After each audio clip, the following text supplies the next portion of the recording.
अक्सर गुनाह की फहरिस्त में वर्चस्व की लड़ाई असल वजह के रूप में सामने आती है।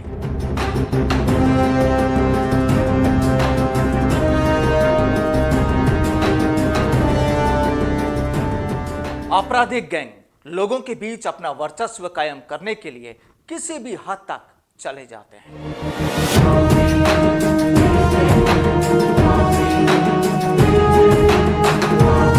और फिर तैयार हो जाती है किसी बड़े गुनाह की इबारत। ये कहानी है भानु प्रताप सिंह की, कुख्यात गैंगस्टर भानु प्रताप सिंह की। एक वक्त था जब भानु प्रताप सिंह के नाम से पुलिस के भी पसीने छूट जाते थे, तो दूसरे अपराधियों की बात तो अलग है। अपराध की दुनिया में यह तो माना जाता है कि बिना वजह किसी भी गुनाह को अंजाम नहीं दिया जाता है, और इसी गुनाह के रास्ते में लोग एक दूसरे की जान के दुश्मन भी बन जाते हैं। आज हम बात कर रहे हैं राजस्थान के कोटा जिले के एक ऐसे गैंगस्टर की जो बहुत ही कम वक्त में आतंक का पर्याय बन गया और जिसे जाना जाता था भानु प्रताप सिंह के नाम से, जिसके ऊपर बहुत कम वक्त में हत्या, अपहरण और डकैती के करीब 50 से ज्यादा आपराधिक मामले दर्ज हो गए। भानु की गैंग हाड़ौती के अलावा उदयपुर, अजमेर और जयपुर में सक्रिय थी। इसके अलावा यूपी, उत्तराखंड और दिल्ली के अपराधियों में भी इस गैंग के तार जुड़े हुए थे। गुनाह की फहरिस्त में जिस तरह से भानु प्रताप अपना वर्चस्व कायम कर रहा था, उसी तरह उसके दुश्मनों की तादाद भी बढ़ती जा रही थी।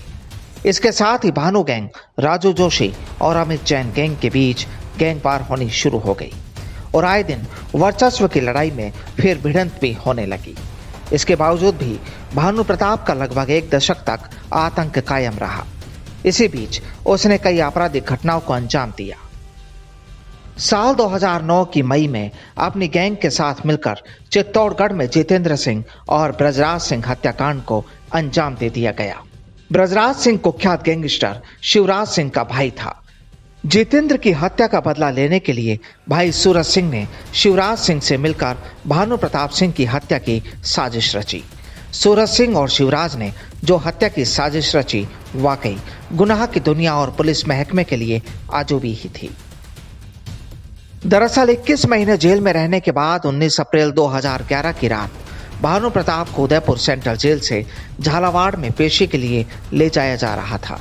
रास्ते में बिजोलिया इलाके में मेनाल के पास दो गाड़ियों में आए गैंगस्टर शिवराज सिंह और सूरज सिंह ने अपने 16 साथियों के साथ भानु प्रताप को लेकर जा रही पुलिस वैन को पीछे से टक्कर मारी, जिससे पुलिस वैन बैलेंस खोकर डिवाइडर से जा टकराई।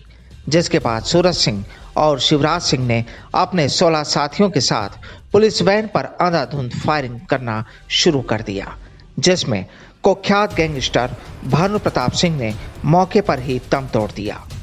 इसके अलावा इस मुठभेड़ में 2 कमांडो की भी मौत हो गई और साथ ही 3 पुलिसकर्मी घायल हो गए। पुलिस कस्टडी में गैंगस्टर भानु प्रताप सिंह की हत्या पुलिस महकमे के लिए कई सवाल खड़े कर गई। आखिर पुलिस भी अपने मान सम्मान को बचाने के लिए शिवराज और सूरज सिंह के पीछे लग गई।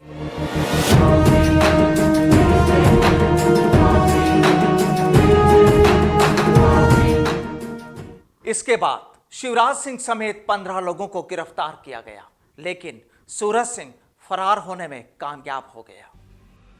सूरज सिंह फरारी के दौरान मध्य प्रदेश के ग्वालियर, भिंड, मुरैना कई इलाकों में छिप कर रहा। गैंगस्टर भानु प्रताप सिंह की हत्या कर सूरज 1 साल तक इधर उधर भटका, फिर दोस्त के साथ आगरा में नया ठिकाना बनाया और कई अवैध काम किए। उसने पहले बालू ठेकेदार की यहाँ नौकरी की, फिर एक एक कर 3 ट्रैक्टर खरीदे और हर महीने 50-60 हजार रुपए कमाने लगा। वो भिंड, मुरैना में परिजनों में भी मिलने जुलने लगा, लेकिन पुलिस को सूरज सिंह की तलाश थी, इसलिए उसकी गिरफ्तारी पर इनाम रख दिया गया। साल 2016 में सूरज सिंह की मुलाकात आनंद पाल गैंग से हुई। इसके बाद सूरज सिंह एटीएस की नजरों में आ गया और फिर सूरज सिंह को एटीएस ने आगरा से गिरफ्तार कर लिया और उसे भीलवाड़ा पुलिस को सौंप दिया गया। बहरहाल गैंगस्टर भानु प्रताप सिंह की हत्या के बाद गैंग की कमान भले ही हिस्ट्री शीटर रणवीर चौधरी ने संभाली थी, लेकिन गुनाह की दुनिया में सिर्फ और सिर्फ मौत का व्यापार होता है।